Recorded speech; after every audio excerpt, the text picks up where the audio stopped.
The first gunshot caught everyone's attention, but it was the second one, the one that shattered the saloon's largest mirror, that made Harriet Knight realize she had finally pushed the town of Willow Creek too far.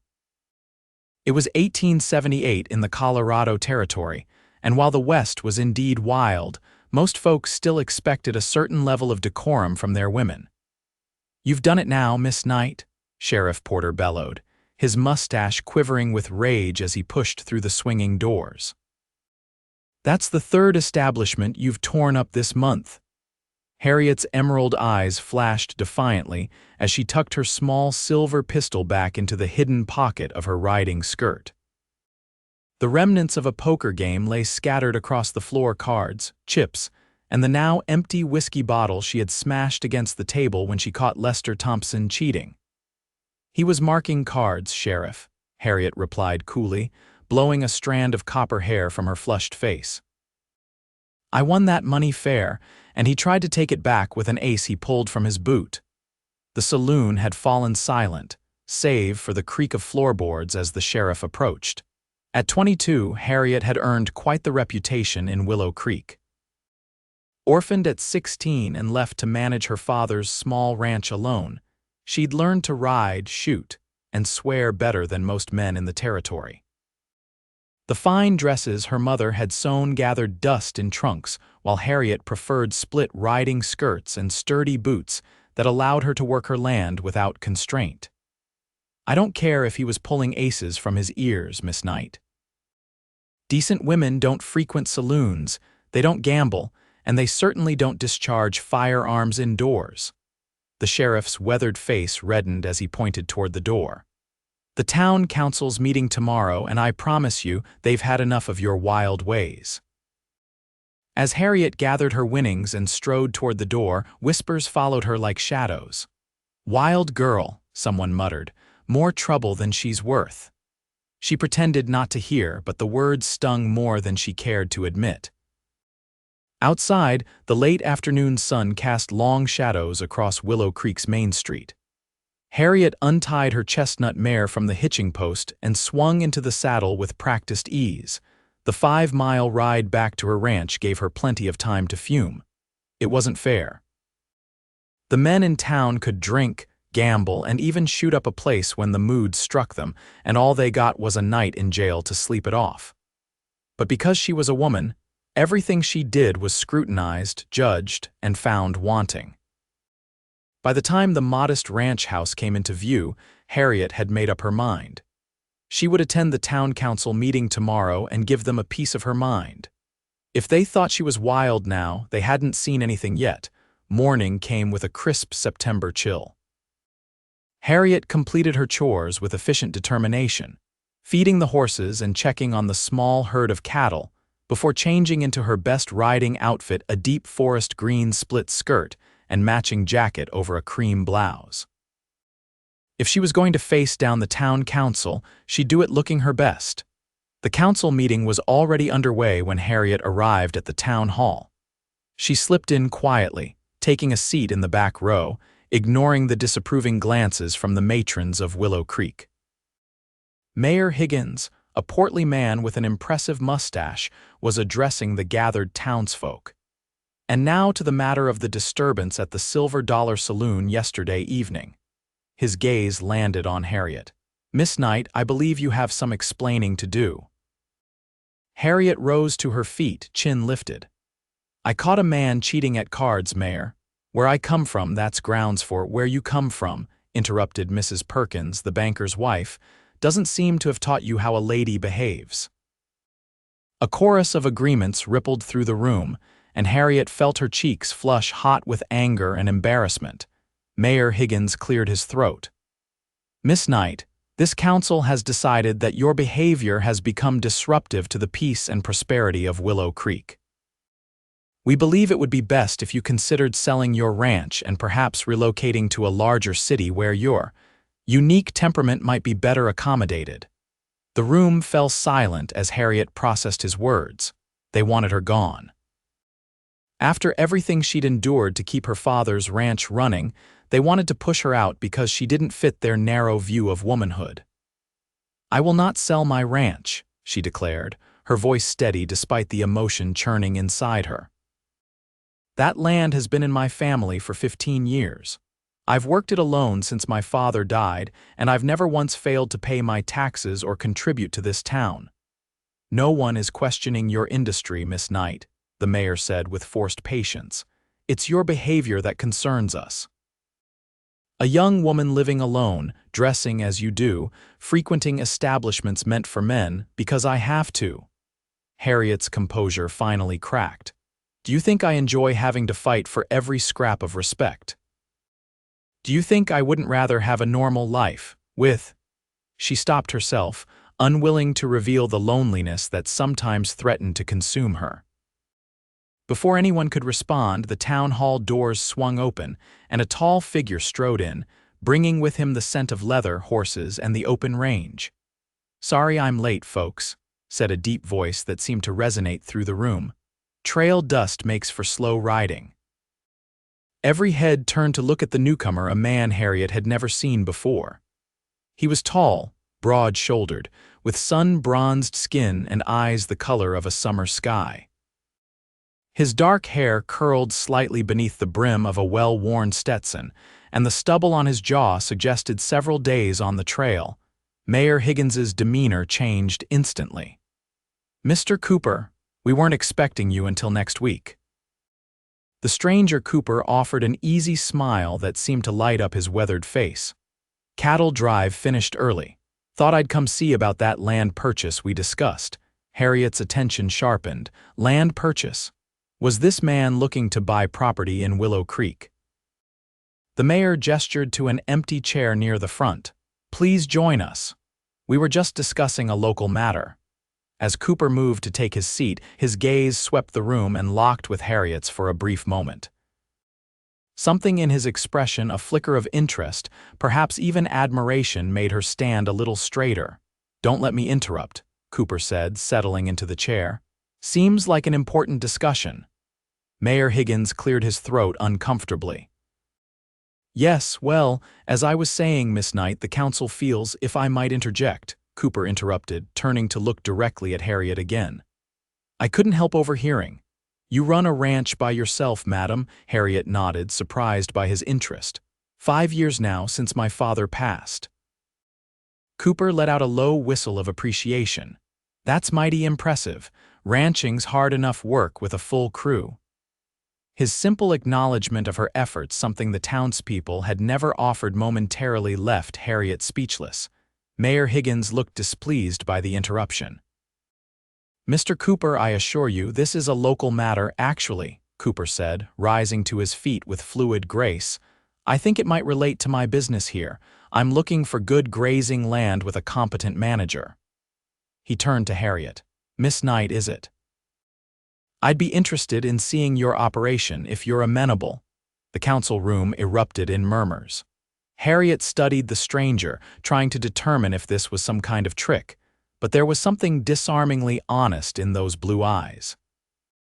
"Mr. Cooper," she said carefully, "I believe I made it clear that my ranch is not for sale." He smiled, a genuine smile that crinkled the corners of his eyes. "I'm not looking to buy you out, Miss Knight. I'm looking for a partner." The word partner hung in the air between them, loaded with possibilities that made Harriet's heart beat a little faster. Mayor Higgins sputtered. "Now see here, Cooper, I believe this meeting is adjourned," Cooper stated firmly, moving toward Harriet. "Miss Knight and I have business to discuss." Outside the town hall, the morning sun had burned away the chill, leaving the air warm and fragrant with pine. Harriet found herself walking beside the mysterious Mr. Cooper, still unsure what to make of his intervention. "You didn't have to do that," she said finally, stopping near the hitching post where her mare waited. "I can fight my own battles." Cooper nodded, removing his hat to reveal dark hair that curled at the nape of his neck. "I don't doubt that for a second, Miss Knight. But sometimes it helps to have an ally." "And why would you want to be my ally, Mr. Cooper? You don't know me." His eyes, bluer than any she'd seen before, studied her face with interest. "Name's Benjamin Cooper. Ben to my friends, which I hope you'll become." He extended a hand. "And I know enough to recognize when someone's being misjudged." Harriet hesitated before taking his hand. His grip was firm, his palm calloused from years of working with horses and ropes. "Harriet Knight," she offered, though he already knew her name. "Pleasure to meet you properly, Miss Knight." He released her hand but continued to hold her gaze. "Now, about that ranch of yours, I meant what I said. I'm looking for good land and a capable partner. I've got 500 head of cattle coming up from Texas, and I need somewhere to graze them." Harriet's mind raced with calculations. Her ranch could comfortably support another 100 head, maybe 200 if they rotated the grazing properly, but 500. "My spread isn't big enough for that many," she admitted.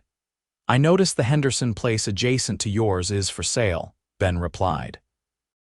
"Between your land and that, we'd have enough." Harriet frowned. "I've been trying to buy the Henderson place for 2 years, but the bank won't loan to a woman," Ben finished for her, his expression darkening. "That's not right." "That's life," Harriet countered with a shrug. Though his understanding touched something inside her, Ben leaned against the hitching post, his posture relaxed but his eyes intense.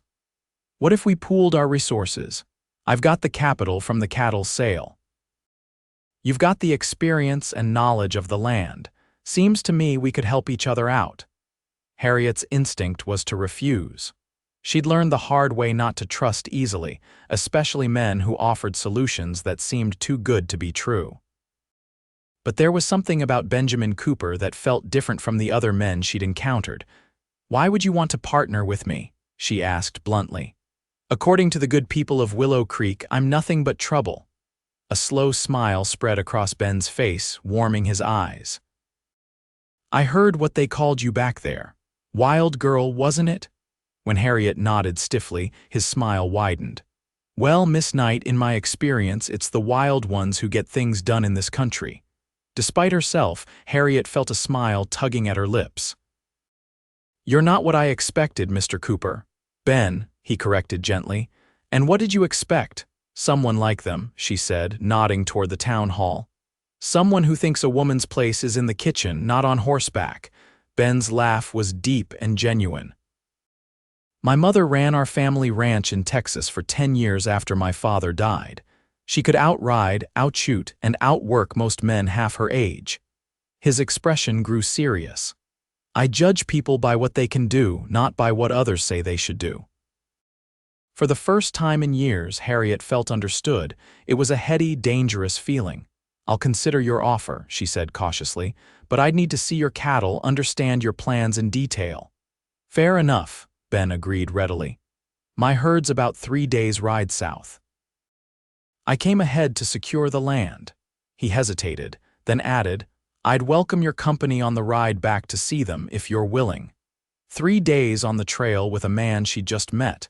The proper ladies of Willow Creek would have apoplexy at the mere suggestion. But Harriet wasn't a proper lady, at least not by their standards, and the chance to inspect the cattle before committing to any partnership was too practical to ignore. "I'll be ready at dawn," she decided. "We can discuss the details along the way." Ben's smile was like sunrise breaking over the mountains. "I look forward to it, Miss Knight." As Harriet mounted her mare and headed back to her ranch to prepare for the journey, she couldn't help feeling that her life had just taken an unexpected turn. Whether it was for better or worse remained to be seen, but for the first time in a long while, she felt something like hope stirring in her chest. The next morning, Harriet was saddling her mare before the first hint of dawn touched the eastern sky.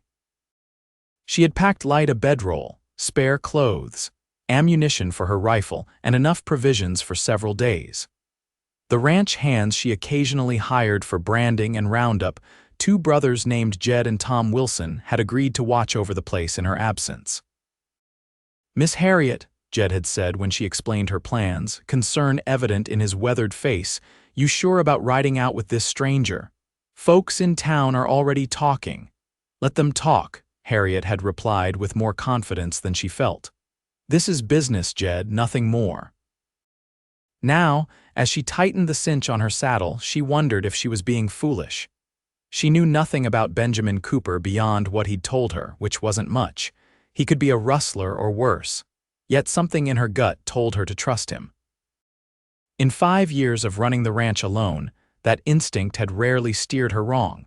She heard the approach of hoofbeats just as the first golden rays of sunlight spilled over the eastern hills. Ben rode into the yard on a magnificent black stallion, leading a pack-horse loaded with supplies. He looked even more imposing in the early morning light, his broad shoulders silhouetted against the brightening sky. "Morning, Miss Knight," he called, touching the brim of his hat. "Ready for an adventure?" Harriet mounted her mare in one fluid motion. "Ready to inspect your cattle, Mr. Cooper. Let's not confuse business with adventure." Ben's smile was undimmed by her cool response. "Of course, though in my experience the two often go hand in hand out here." They rode south, following the winding course of the Blue River. Ben set a steady pace, not too fast to tire the horses but purposeful. As the morning progressed, Harriet found herself stealing glances at her companion. There was an easy confidence in the way he sat his horse, a natural grace that spoke of a lifetime in the saddle. "You said your mother ran your family ranch," Harriet ventured when they stopped to water the horses. "Is she still in Texas?" A shadow passed over Ben's face. "No, she passed on 3 years ago. Fever took her before the doctor could do much." "I'm sorry," Harriet said softly, recognizing the grief that still lingered in his voice. "It's not easy losing a parent." Ben nodded, his eyes meeting hers with understanding. "Your father, was it sudden?" Hart gave out. Harriet replied, the memory still sharp despite the passing years. "One minute he was mending a fence, the next." She swallowed hard. "Neighbors found him. I was in town getting supplies." "That's rough," Ben said simply, and Harriet appreciated that he didn't offer platitudes. They mounted up again, riding side by side where the trail allowed. As the day warmed, Ben removed his coat, revealing a blue chambray shirt that matched his eyes. Harriet caught herself noticing the way the fabric stretched across his shoulders and quickly looked away. "So tell me about your ranch," Ben said, seemingly unaware of her momentary distraction. "Your father started it," grateful for the neutral topic. Harriet nodded. 15 years ago, we came west from Missouri after my mother died. Father said there wasn't anything left for us there. Must have been hard starting over like that." "It was," Harriet admitted. "But he was determined to build something lasting, something he could pass on to me." She laughed softly. "Though I don't think he ever imagined I'd be running it alone at 17. Ben's expression was thoughtful. "Yet you've kept it going all these years." "That says something about you, Miss Knight." "Harriet," she corrected, surprising herself. "If we're considering a partnership, you might as well use my given name." The smile he gave her made something flutter in her chest. "Harriet," he repeated, as if testing how it felt on his tongue. "It suits you. Strong, but with a certain elegance." No one had ever described her as elegant before, and Harriet felt a blush creeping up her cheeks. To hide her confusion, she urged her mare ahead, calling over her shoulder, "We should reach Miller's Creek by sundown. There's good grazing there for the horses." They made camp as the sun was setting, in a sheltered spot near the creek. Ben unsaddled the horses while Harriet gathered wood for a fire. They worked in companionable silence, each respecting the other's competence. As darkness fell, they sat beside the fire, sharing a simple meal of beans, jerky, and coffee. The night was clear, stars scattered like diamonds across the velvet sky. Harriet found herself more at ease with Ben than she'd been with anyone in years. "Tell me about your cattle operation," she said, cradling her tin cup of coffee. 500 head is substantial." Ben stretched his long legs toward the fire. "My father's dream was always to establish something permanent, a real legacy. He ran cattle in Texas for years, but the market's better up north these days." His expression grew distant. "After Mother died, there didn't seem to be much point staying on the old place, too many memories." "So you drove the herd north, looking for somewhere new to settle," Harriet surmised. Ben nodded. "I've spent 3 years on cattle drives, saving every penny, building up the herd. When I heard about the land around Willow Creek, good water, decent grazing, growing market, it seemed like the right place." "And now you want to partner with the town troublemaker," Harriet said with a wry smile. Not sure that's the best business decision. Ben's gaze was steady across the firelight. What they call trouble, I call spirit. This country wasn't settled by the faint of heart, Harriet. The way he said her name with respect and something warmer made her heart skip a beat. They called you a wild girl, he continued softly. But from what I can see, you're just brave enough to live on your own terms. Harriet looked away, uncomfortable with the emotion his words stirred in her. It's getting late. We should get some rest if we want to make good time tomorrow. Ben didn't press. He simply nodded and rose to check on the horses one last time before they turned in. Harriet spread her bedroll on the opposite side of the fire, but sleep eluded her for hours as she pondered the man sleeping a few yards away, a man who saw strength where others saw only wildness. The next 2 days followed a similar pattern. They rode from sunrise to sunset, talking easily about ranching, cattle prices, and their hopes for the future.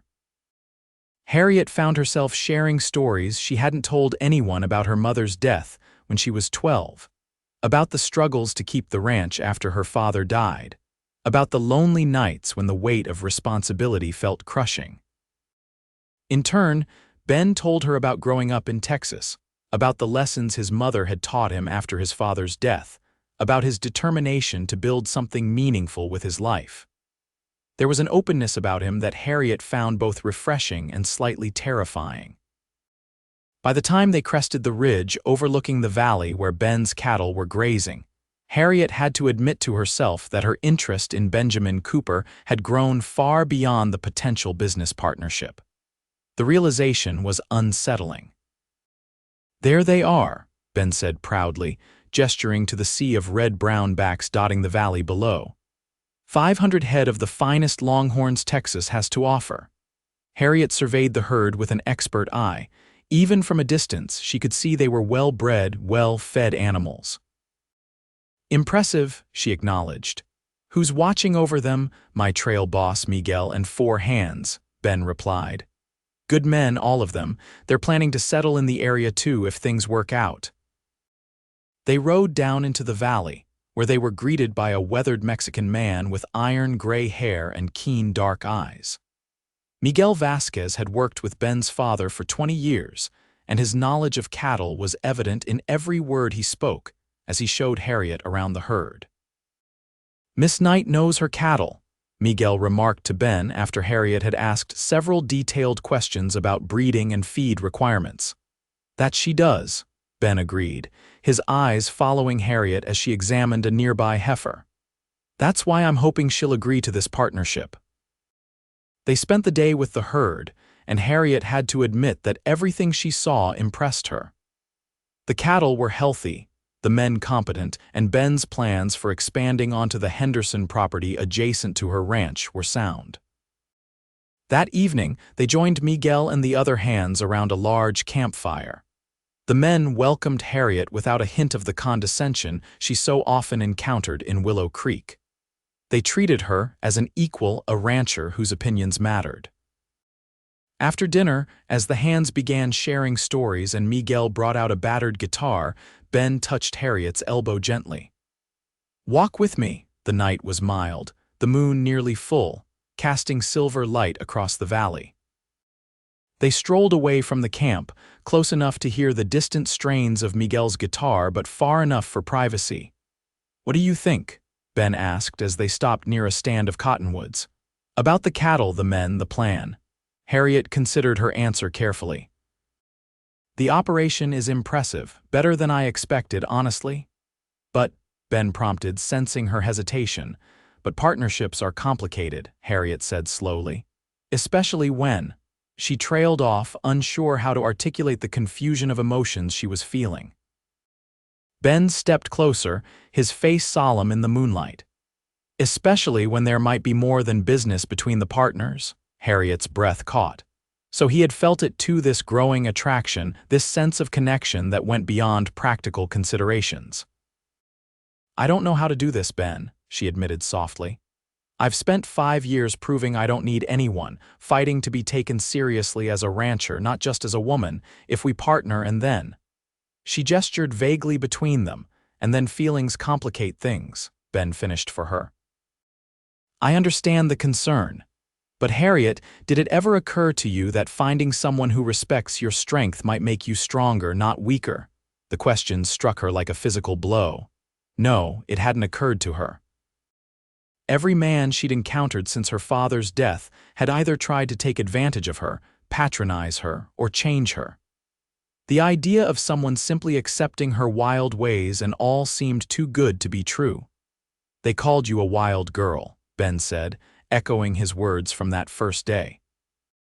He reached out slowly, giving her time to step away if she wished, and tucked a strand of copper hair behind her ear.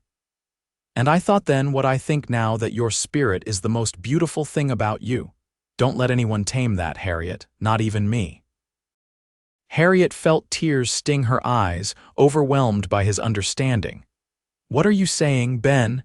His smile was gentle in the moonlight.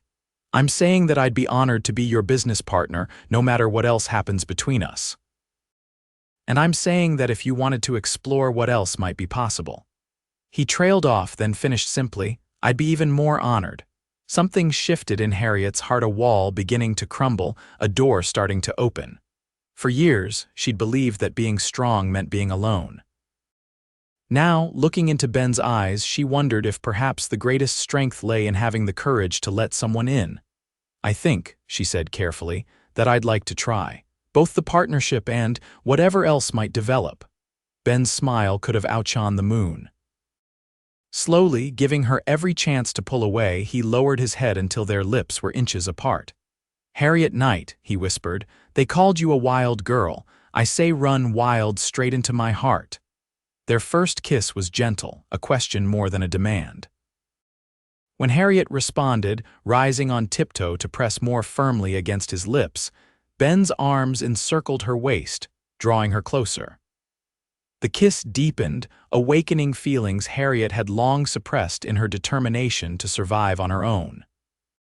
When they finally broke apart, both breathless, Harriet felt as though something fundamental had shifted in her world. This is terrifying, she admitted with a shaky laugh. Ben's arms remained around her, solid and reassuring. The best things usually are. What happens now? She asked, practical even in this moment of revelation. Now, Ben said, pressing a kiss to her forehead, we ride back to Willow Creek tomorrow, sign the papers for the Henderson place, and start building something together, something lasting. And the town.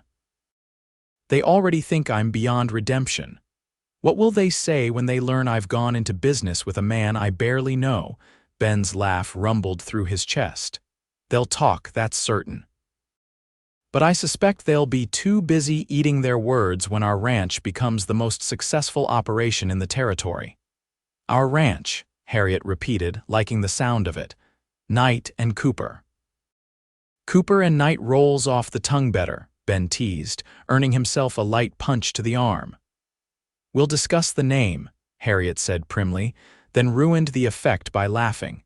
It felt good to laugh like this, free and unguarded, with someone who saw her fully and valued what he saw. They walked back to the campfire hand in hand. Miguel glanced up as they approached, his weathered face creasing in a knowing smile before he tactfully returned his attention to his guitar. The next morning, they began the journey back to Willow Creek. The dynamics between them had shifted, charged now with possibility and a growing affection that manifested in lingering glances and casual touches as they rode side by side. By the time they reached Harriet's ranch 3 days later, she knew with certainty that Benjamin Cooper was unlike any man she'd ever met. His respect for her independence never wavered, even as his feelings for her deepened. He listened when she spoke, valued her opinions, and treated her as an equal in every way. The following weeks were a whirlwind of activity. Ben purchased the Henderson property, signing the deed with Harriet standing proudly beside him at the bank. They drew up partnership papers that protected both their interests, and Ben's cattle arrived, driven by Miguel and the Hands, who settled into the bunkhouse on the Henderson place. As Harriet had predicted, the town buzzed with gossip about their arrangement. But something unexpected happened as well-respect began to replace the disapproval in the townspeople's eyes. The success of the Knight and Cooper Ranch, they'd compromised on the name, was undeniable, and Ben's easy manner and obvious regard for Harriet gradually won over even her harshest critics. 6 months after that fateful town council meeting, Harriet stood on the porch of her ranch house, their ranch house now, since Ben had moved in 3 months prior, watching the sunset paint the western sky in shades of gold and crimson. Their first cattle drive to Denver had brought in enough profit to expand the operation further, and plans for the spring calving season were well underway. She heard Ben's footsteps behind her a moment before his arms slipped around her waist.